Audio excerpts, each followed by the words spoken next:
Hello everyone, my name is Yoko.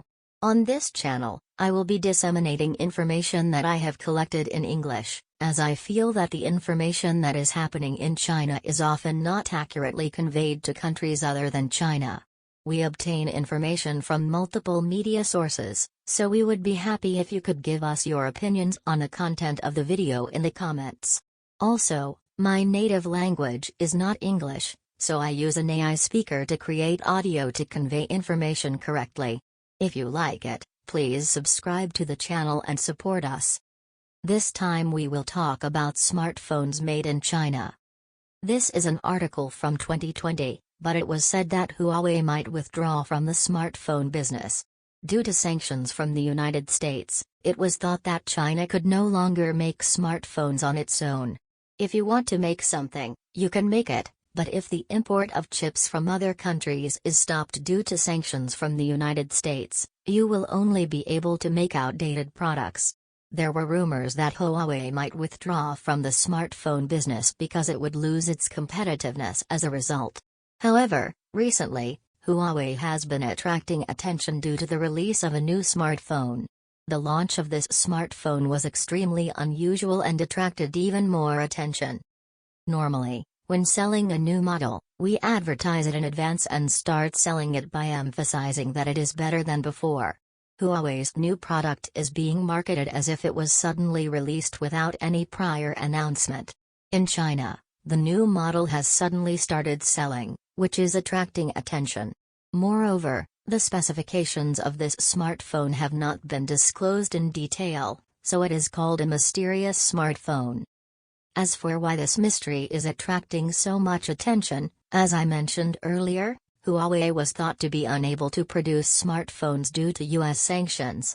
When Huawei announced a new model, it is attracting attention as it is thought that the new model was all produced using China's unique technology.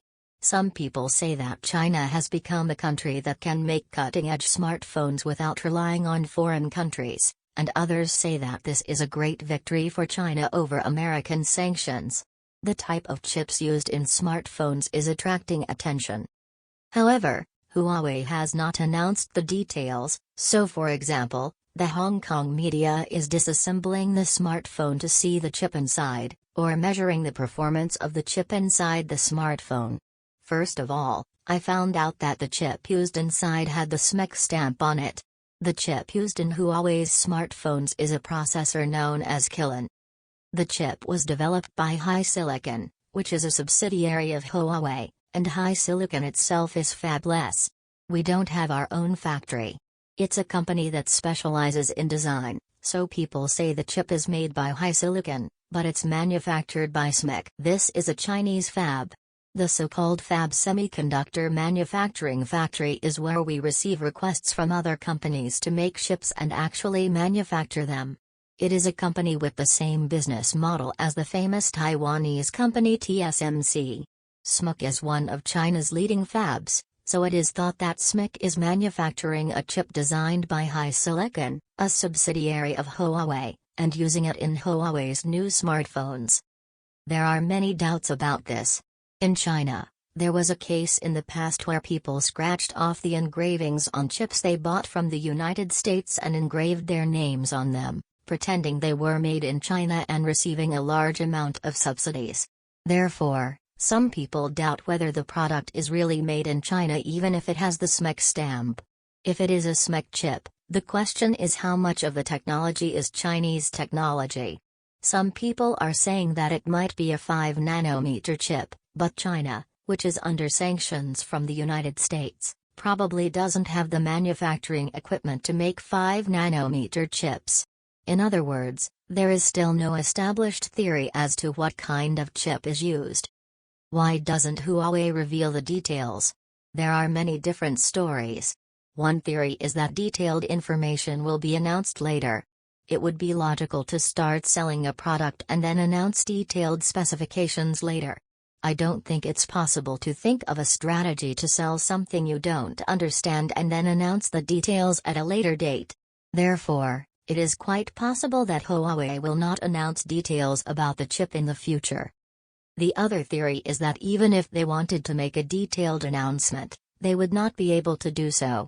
The situation is such that we are unable to announce details because we are infringing on foreign intellectual property rights and plagiarizing the know-how of foreign companies. It was said that Huawei would withdraw from the smartphone business, but it has become a hot topic for suddenly selling a mysterious smartphone. But it will be interesting to see if someone will disassemble the smartphone and analyze it. Doing. The analysis results may be available by the time this video is released.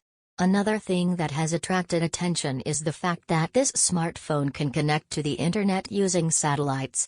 This is not a Huawei exclusive patent, but has been advocated by Elon Musk for some time.